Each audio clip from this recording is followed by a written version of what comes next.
Hiya followers, it's only me. This is Karl-James Langford on the 10th of September 2014 and it's an awesome Wednesday. You know, what do you do on an awesome Wednesday? It's the middle of the week. Actually, it's not. Probably Thursday's middle of the week. Anyway, let's talk about Wednesday. Let's be awesome about it. Well, today I had a bit of trepidation about being amazing, as my Czech friend would say, because I was going out to do a lecture, an archaeology lecture in Carmarthen. Right, so I was being picked up at the train station, blah, blah, blah. Anyway, so I thought, right, I'm going to give it my best shot. So I thought, right, I'll give a lecture on my Romans book. Anyway, got to Carmarthen, and for the first time in my life, I was met directly off the train. As I was just getting off the train, oh, hi, are you Mr. Langford? And I thought, right, yeah, I am, fine. So that was good, being escorted off the train. So that was absolutely awesome. And there I was. In my life, the moment of life, I was escorted onto a train, went straight to go and get McDonald's for dinner, so that was really healthy, which was very healthy. I really appreciate getting me a McDonald's, and went to do the lecture, and it was about the Romans in the Vale of Glamorgan. It was about my Romans in the Vale of Glamorgan book. People remember, okay, for those listening, Romans in the Vale of Glamorgan, available at all top booksellers, including Waterstones, W.A. Smith's, and Little Corner Doodahs. Right. Pen just flew across there. It just went, good, I like that. Should I do that again? No, it won't work. Anyway, so yeah, did that, and amazing enough, I had the 20-odd people there, and everyone was coming up to me at the end saying it was one of the most riveting, well, it was actually the most amazing lecture that most of them had ever been to. Yeah, they really said it was really encouraging. And the weird thing was, for that whole hour whilst I was doing the lecture, because I teach 5-6 classes a week still, even though I'm sort of going in retirement from the lecture and archaeology and going into acting. It was just like, hang on, I just got to take a note of something. It was, for some strange reason, this outreach lecture about my book, I constantly have moments of thinking, oh Christ, what am I doing here? Am I going to run out of stuff to say? Anyway, I didn't, because I kept flowing. Had no notes at all, no notes of reference. As my usual lecture, my best lectures, and amazing enough, it's always those lectures that I feel I'm not doing well, that people actually come up to me and say I've actually done an absolutely amazing lecture, as my Czech friend Helena would say. So that's basically it. So that's that. I don't know why I'm referring to my diary, because it's there in front of me. I need to get used to this again. My auto cue's in front of me. But naturally, as you know, none of this is written down. It's all coming out of my head. When I say auto cues, I've got like little titles of stuff that I'm going to talk about. Anyway, so the talk, and I got back on the train, and that was absolutely brilliant. That's going to lead me on to another story, but interjection quickly.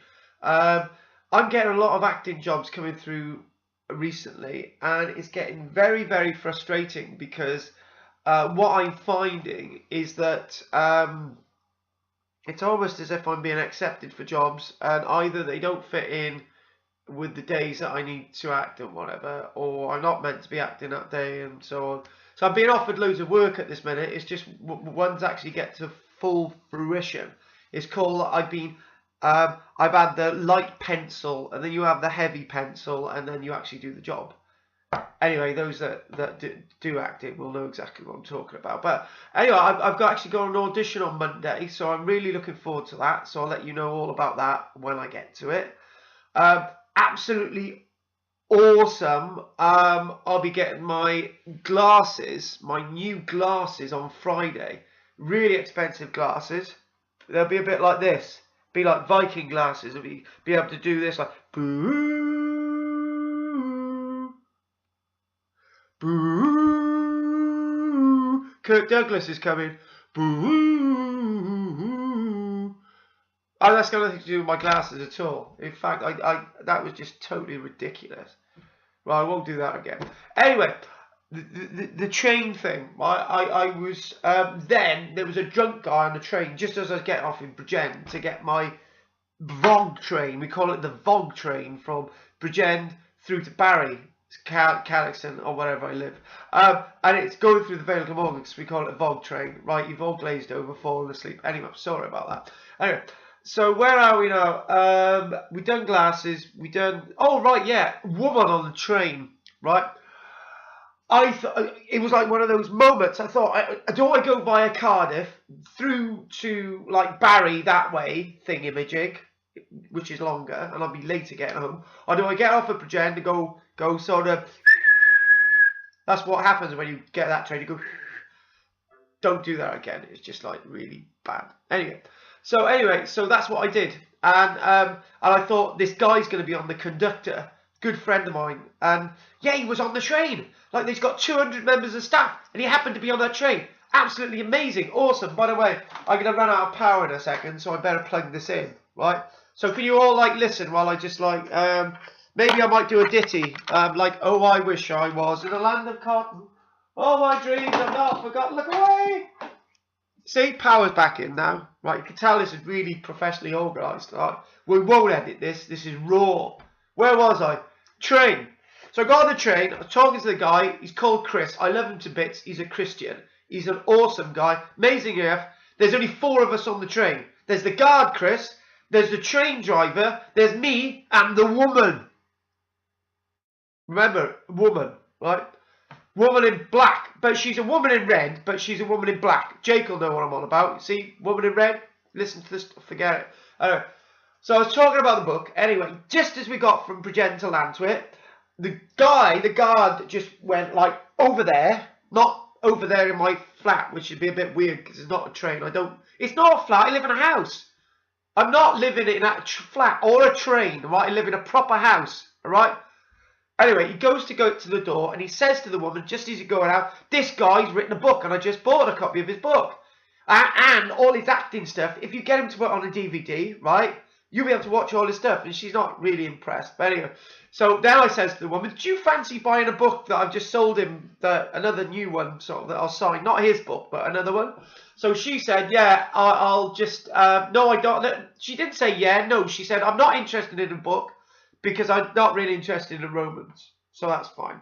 And she got off her seat, and I was like, stood by the door bit, and she got there, so there's her, and there's me, right. Okay, let's like do a reenactment, right? There's me, right, and there's the woman, right? So the pen's me. So I says to her, I says, oh, you look a bit sad, something like that. And she said, no, I've had a really good day, right? That's her talking, the green pen. And then I says to her, oh, are you getting off now? And she says, oh, because she's facing me now. She said, yeah, I'll be getting off. And I says, oh, well, that's a shame. If I was getting off at Lantwit Major, I would buy you a drink and we'd go to the pub. No, we'll walk to the pub together. That's what I said. And I'll buy you a drink.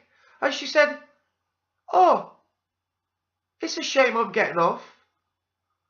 No, I'll start again. She said, oh, that's a shame you're not getting off at Lantwit, because I'd have liked that. And I thought, oh, okay. So I said goodbye, and she gets off the train, right? And the train guards listen to all this, right? And another guy's got her on another door, and he's listened to all this. And then the door's closed, and I waved her a goodbye or something. And we got it back, sort of, there's me, train, right?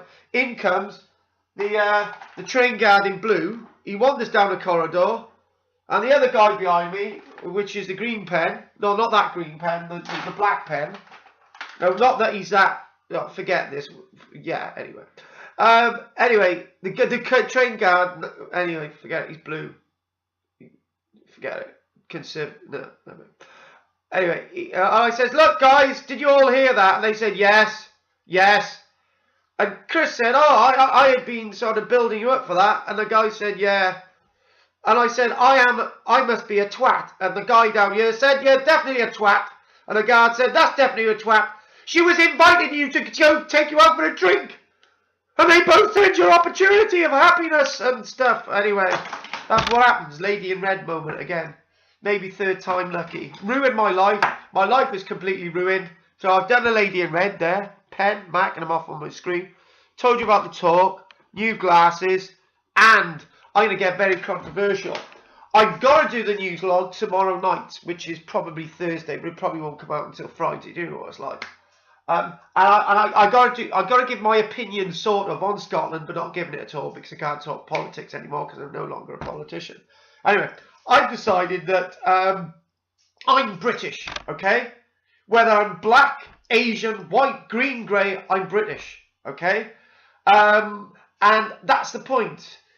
We in Wales and Scotland and other parts of the country are British, and we should all remember that. We should all remember where we are, okay? We are the British in these islands. We're sort of like the we're not talking about we're talking about the peoples here, okay? And we're on these islands, okay? And we've got this idea of Britishness. There's no such thing as Wales, because Wales never existed ever in history. Not really at all. Never existed. Scotland did. But what I'm trying to get at is, because we're British and because it's in fact we should rule, the people in this part of Wales, Scotland, should sort of rule over England, because the English, lots of them are sort of bits of Anglo-Saxon, Viking and stuff. Anyway, Christ, that's my opinion. Don't make any sense, does it? Right. Right, okay, Jake, I understand awesome things are happening for you at this minute, so best of luck with Human Interest, Carol Ann Duffy. You are the top class actor in it. What was his name? Karl-James Langford with a K. Good. Anyway, this is the video log, blog, forget it, don't care anymore, for the 10th of September, Wednesday. Goats everywhere, see? Goats on my book. Oh, can't wait till October comes, because I've got another goat image on my calendar. Have you seen the goat image? Have you, goat image up there? You got it? Goat image. There you go. Anyway, so I've got to put the hair clip back in, because my hair's going everywhere. Do you like it? It's good. If anyone's got a hair clip that's like this, right? Let me know, because I think they look awesome in my hair. See, it looks good, doesn't it? Oh, it looks like a bright pansy. Anyway, speak to you all tomorrow. Bye.